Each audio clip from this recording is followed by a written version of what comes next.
మన ప్రభువైన యేసుక్రీస్తు పరిశుద్ధ నామములో ఈ పాడ్కాస్ట్ ద్వారా వాక్యం ఉంటున్న ప్రతి వారికి నా హృదయపూర్వకమైనటువంటి వందనాలు. దేవుడు మిమ్మను దీవించునుగాక.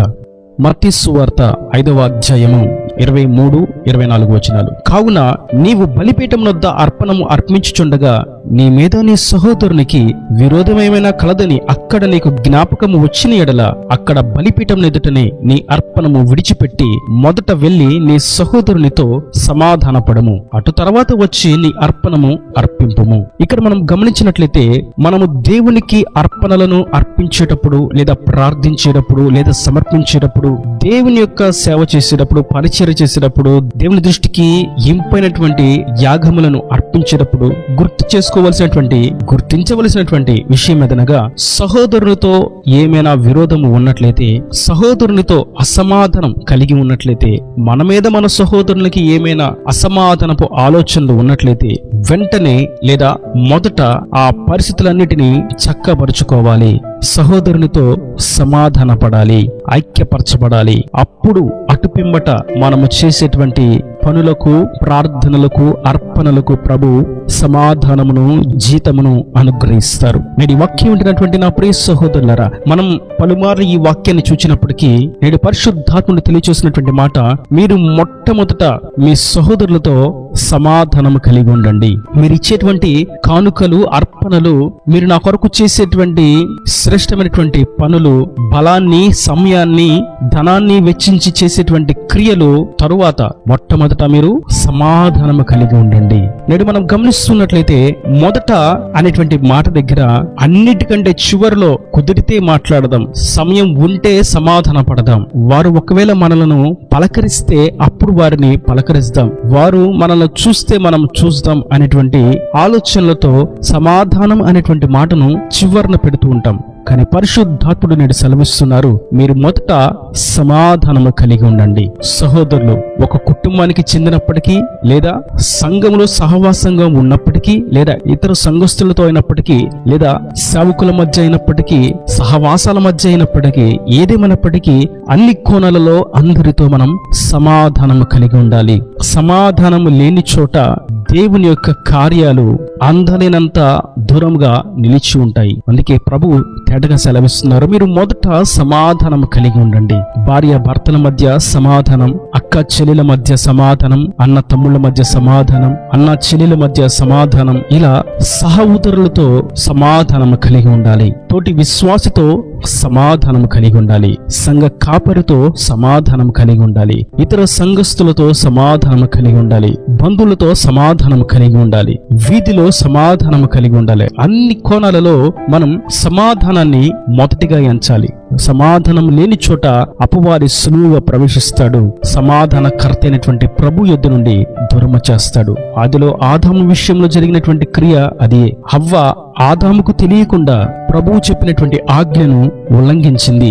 ఎప్పుడైతే ఆదాముతో ఉన్నటువంటి సమాధానాన్ని ప్రక్కన పెట్టి తనంతట తాను సొంతగా వెళ్ళి ఆ ఆజ్ఞను ఉల్లంఘించిందో, ఆదాము కూడా అదే పాపంలో పడిపోయాడు. ఒక అసమాధానపు క్రియ దేవునితో సంబంధాన్ని తెంచివేసింది. కనుక మనం సమాధానము కలిగి ఉన్నట్లయితే దేవుని చిత్తాన్ని స్పష్టంగా గ్రహించగలుగుతాం. దేవుని చిత్తాన్ని ఈ లోకంలో చేయగలుగుతాం. దేవుని నామానికి మహిమను తీసుకుని రాగలుగుతాం. మరియు రెండవ విషయం, మత్తయి సువార్త 7వ అధ్యాయము 4-5 వచనాలు. నీ కంటిలో దూలముండగా నీవు నీ సహోదరుని చూచి నీ కంటిలోనున్న నలుసును తీసివేయనిమ్మని చెప్పనేలా? వేషధారి, మొదట నీ కంటిలోనున్న దూలమును తీసివేసుకొనుము, అప్పుడు నీ సహోదరుని కంటిలోనున్న నలుసును తీసివేయటకు నీకు తేటగా కనబడును. ఇక్కడ మనం గమనిస్తున్నాం, మొదట మన కంటిలో ఉన్నటువంటి దూలమును తీసివేయాలి. అప్పుడు ఎదుటివారి కంటిలో లేదా సహోదరుని కంటిలో ఉన్నటువంటి నలుసును మనం చూడగలుగుతాం మరియు తీసివేయగలుగుతామని వాక్యము తేటగా సెలవిస్తుంది. దాని యొక్క అర్థం, మనం మన పాపములను సరిచేసుకోకుండా, విడిచిపెట్టకుండా, దేవునితో సమాధాన పడకుండా, శుద్ధి చేయబడకుండా, రక్షణ తీసుకోకుండా, పరిశుద్ధాత్మను పొందుకొనకుండా, మంచి సాక్షి జీవితం కలిగి ఉండకుండా, రక్త మాంసాలు పాలిభాగస్సులముగా ఉండకుండా, సన్నిధికి సకాలంలో చేరక, సంఘానికి దూరమైపోతూ, సేవకులతో సహవాసానికి దూరమైపోతూ, పాపానికి చేరువవుతూ, నరకానికి వెళ్ళేటువంటి త్రోవలో వెళుతూ, దేవుని వాక్యాన్ని, దేవుని మందిరమును గూర్చి, దేవుని ప్రేమను గూర్చి గ్రహింపక, సహోదరునిలో లేదా తనతో ఉన్నటువంటి తోటి విశ్వాసితో వారు చేస్తున్నటువంటి అక్రమమైనటువంటి పాపక్రియలను గురించి మాట్లాడడం అనేటువంటి అంశమును గురించి ఇక్కడ మనం చూస్తున్నాం. నేటి వాక్యం ఉంటున్నటువంటి నా ప్రియ సహోదరులారా, మనము దేవునితో సమాధానముగా ఉన్నప్పుడు మాత్రమే మనలో ఉన్నటువంటి పాపాలు మనం గుర్తించగలుగుతాం, వాటిని వెంటనే విడిచిపెట్టగలుగుతాం, జయించగలుగుతాం. ఆదిలో ఆదాము అవ్వ విషయాల్లో కూడా మనం ఈ విషయాన్ని గమనిస్తాం. దేవుడు వారి ఎదుటకు వచ్చి పలకరించినప్పుడు వారు వస్త్రహీనులుగా ఉన్నారని భయపడి చెట్టు చాటున దాక్కున్నప్పుడు ఆదామును మొట్టమొదట పిలిచినప్పుడు, ఆదాము నీకు వస్త్రాలు లేవు అని, నీకు సిగ్గు వచ్చిందని నీకెవరు చెప్పారు? నేను తినవద్దు అన్నటువంటి ఆ మంచి చెడుల వివేకమునిచ్చు ఫలమును నీవు తిన్నావా అని అడిగితే ఆదాము అంటాడు, తన భార్య మీద, అవ్వ మీద ఆ నిందను మోపాడు. అవ్వను అడిగితే అదే ప్రశ్న, అవ్వ సర్పం మీదకు ఆ నిందను నెట్టివేసింది. ఇలా వారిలో ఉన్నటువంటి పాపాలను దేవుడి దగ్గర ఒప్పుకోకుండా ఇతరులలో ఉన్నటువంటి పాపాలను ఎంచి చూపిస్తూ ఉండటం చేత వారు దేవుని దగ్గర నుండి దూరం అయిపోయారు.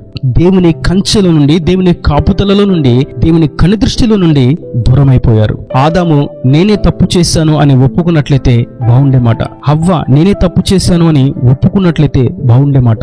కానీ వారు ఒకరి మీద ఒకరు తప్పులను ఎంచుకుంటూ ఉండటం చేత వారు దేవుని కనుదృష్టిలో నుండి దూరమైపోయారు. అప్పటి వరకు దేవుని చేత ఇవ్వబడినటువంటి ఆ సంరక్షణను వారు కోల్పోయారు. కనుక మనం మొదట మనలో ఉన్నటువంటి లోటుపాట్లను సరిదిద్దుకొని, సరిచేసుకొని, విడిచిపెట్టి దేవునితో సమాధానపడి అటు పిమ్మట మనం ఇతరుల యొక్క లోటుపాట్లను గురించి మనం గద్దించగలుగుతాం, ఆజ్ఞాపించగలుగుతాం, సరిచేయగలుగుతాం, సత్యమును తేటగా బోధించగలుగుతాం. ఒక కాపరిగా దేవునితో సమాధానముగా ఉండాలి, పాపాలను ఎప్పటికప్పుడు గుర్తించి జయిస్తూ ఉండాలి. అప్పుడు మాత్రమే సంఘ కాపరి సంఘములో ఉన్నటువంటి విశ్వాసులను, సంఘమును యేసు స్వరక్తము చేత కడుగబడినటువంటి ప్రియ జనాంగమును సత్యంలోనికి నడిపించగలుగుతాడు. మనం మన పాపములను గుర్తించినప్పుడే మనతో ఉన్నటువంటి సహోదరుల యొక్క పాపములను ఇది తప్పు, ఇలా చేయకూడదు అని చెప్పగలుగుతాం. ప్రభు యొక్క వాక్యం ఎంతో తేటైనది. మనం మొదట దేవునితో సమాధాన పడాలి.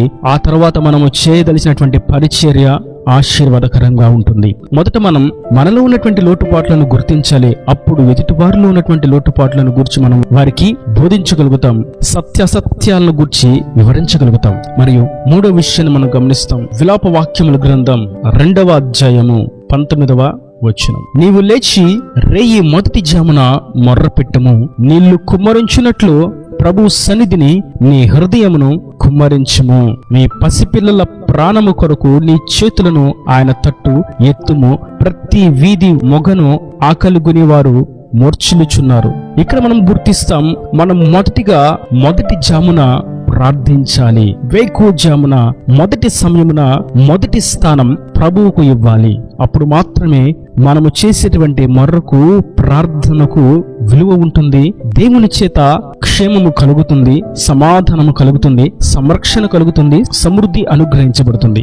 మనం గమనిస్తున్నట్లయితే ఈ అంత్య దినాలలో మొదటి సమయం లేదా రేయి మొదటి జామున మంచి నిద్రకు సమయాన్ని ఇస్తారు, లేదా ఇంటర్నెట్ అంతర్జాలానికి సమయాన్ని ఇస్తారు, లేదా మొబైల్ ఫోన్ కి సమయాన్ని ఇస్తారు, లేదా కంప్యూటర్లకు సమయాన్ని ఇస్తారు, లేదా ఇతర ముచ్చట్లకు సమయాన్ని ఇస్తారు.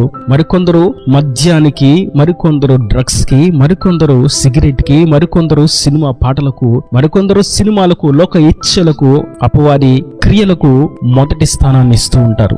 అయితే పరిశుద్ధ వాక్యం నేడు మనకు తేటగా గుర్తు చేసినటువంటి విషయం ఏదనగా, మనం మొదటి స్థానం ప్రభువుకు ఇవ్వాలి. మన మొదటి సమయం ప్రభువుదే. ఇంకా మనం అనేకం బైబిల్ గ్రంథంలో చూస్తాం, మనం ఇచ్చేటువంటి కానుక మొట్టమొదట ప్రభువుకు ఇవ్వాలి. మనం మన సంపాదనలో మొదటి స్థానం ప్రభువుకి ఇవ్వాలి. మనం చేసే ప్రతి పనిలో మొదటి స్థానం ప్రభువుకు ఇవ్వాలి. మనం మొదట ఆయనను గూర్చి మాత్రమే ధ్యానం కలిగి ఉండాలి.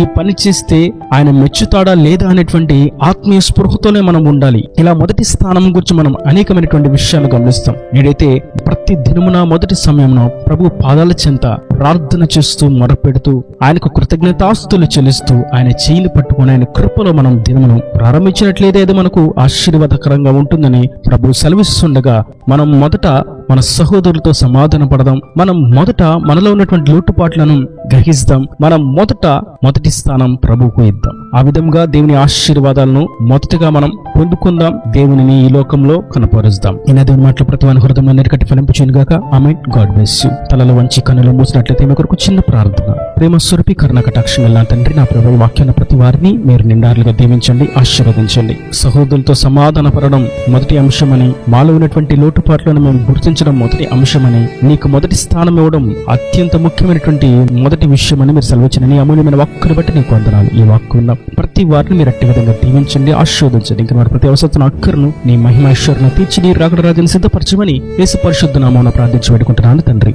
ఆమేన్. ఆమేన్.